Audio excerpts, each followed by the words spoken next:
Money's not everything. It's really not. And money can't make you happy.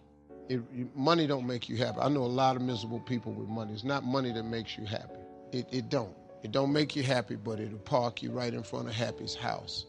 And you can at least see if the stay there. I recommend money. I highly recommend it. And anybody that told you that money different about money is because they don't have none. But you got to quit listening to people that ain't got money tell you about money. Money the root of all evil and all that shit. You do evil stuff with money, but if you're a good person, you can do good stuff with money. You know, people say that money changes people. It really doesn't. You know what I learned about money? Money don't change people. Money allows you to be more of who you really are. See, if you're a kind person, when you get a lot of money, you become a kinder person. If you're when you get a lot of money, you become a bigger hole. It's money, it allows you to amplify whoever you really are. That's why when you see rich people acting like it's because they always been one. They always been a They just didn't have the money to flex on to show it to you. That's all it is. But you let their get some money, they finna show your something. And that's it. If you see a person that's cool with money, it's because he always been cool. That's what I recommend money, but I'm gonna show you the simple way to become a millionaire. I'm gonna show you, it's a really simple way.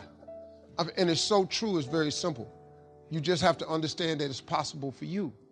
What stops most people from becoming successful is you have something in you that tells you it's not for you. But it's for everybody who wants it. God will give you the desires of your heart. God, he love you. If you ask your child, if your child asks you for the latest sneaker, you're gonna try to get it for him. If he at the school trying to make a field trip, you're gonna try to send him. If he need a computer for a class, you're gonna try to get this computer for your child. Cause he your child. Well, we all got the same Heavenly Father. We his children. When you ask him for something, you don't think he wanna give it to you? But you have not cause you ask not. Most people don't even ask God for the right stuff. Keep wasting God's time with all these little bitty requests. You're talking to God. Why you keep going to God with this little stuff? Lord, help me make my rent. Don't he always? Why don't you ask for a mortgage? You're talking to God, man. This is the same dude that made heaven and earth in 6 days. How he can't give you a house? How he can't give you a new car? Quit looking on Craigslist for a used car. Go to the new car section. You're talking to God. Quit asking God for little stuff. God don't care nothing about no used car. You want a used car, he'll give you a used car. Ask for a new car. You gonna ask God for $500? Might as well ask him for 50 grand.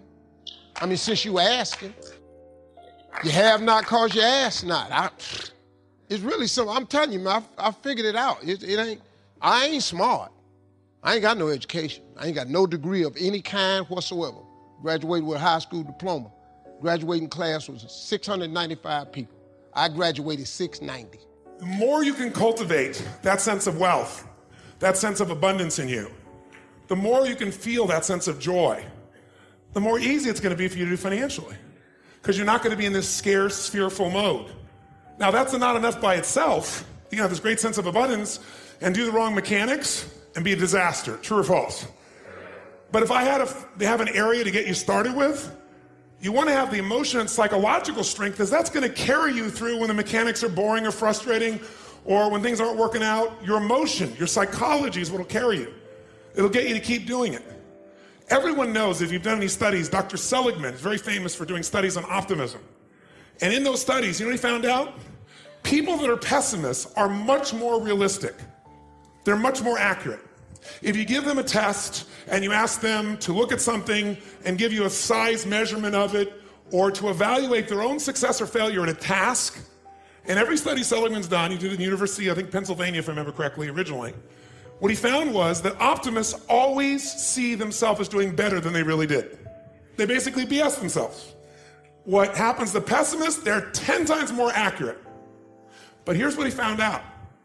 What he found out is because the people who are accurate never push themselves because they know it's never going to work anyway. Whereas the optimist sees it better than it is, so they keep doing it. Because they have the illusion they did well, I'll do even better next time. And because of that optimism, they did it more often, and so optimists succeed at a 4 to 5-fold, depending upon the task, result ultimately beyond anything that a pessimist will do, and they're not as accurate. All that's a big way of saying is, if you can develop a psychology of resilience in yourself, you don't have to be optimistic or fake, you can be real. The realness is whatever shows up, you are larger than anything that can happen to you. You are larger than any financial challenge you could ever face. Initially, we'll say, well, look at their houses, look at their homes, and they don't really have electricity, they don't have this, but they don't feel poor. It's your identity. The way you define the wealth determines whether you're wealthy or not. So are there enough things for you, knowing that 2/3 of the planet lives on $2 a day, that you could get yourself to really feel grateful, yes or no? Yes. How much of your life do you get benefits from today that you never had to create? Think about it. Like I said, the roads you ride on, the library, the books you didn't have to write, right? The internet that you can access in seconds and get answers to just about anything.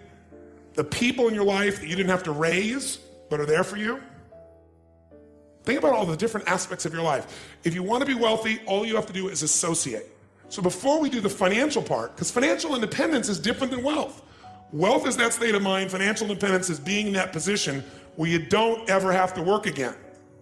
That if you work, you do it because you really want to. Now, I'll give you a clue. If you get financially independent and you don't work, you'll be miserable. I can't tell you how many friends I have that sold their company, made $50 million. One man made almost $1 billion and was really excited for a while. But after a while, it was like bored. His vehicle of his business gave him a sense of contribution, and he was always growing, figuring out how to solve problems, and he had all the people he was connected to in the business, all the employees and friends and associates. So I want to tell you, I'm not just saying this as some little positive thinking technique. I'm telling you, this is the secret, the real secret, to shift it inside of you and to add the real value. Most people are trying to pursue something in the future that they already have. I want you to think of what it is you think you want that will make you wealthy or financially free. By defining the game in a winnable way.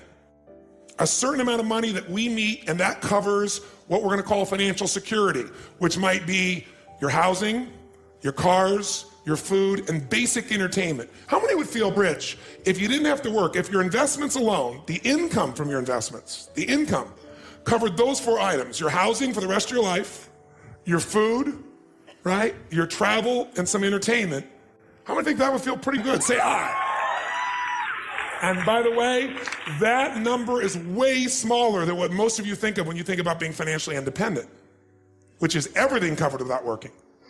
So why not get the first one down pat? And you're going to know exactly what that number is for you and what it's going to take for that number where you don't have to work to meet it. Then we can look at financial independence, where you don't have to work and everything is covered. Then we go to financial freedom. You don't have to work and everything you can think of is covered.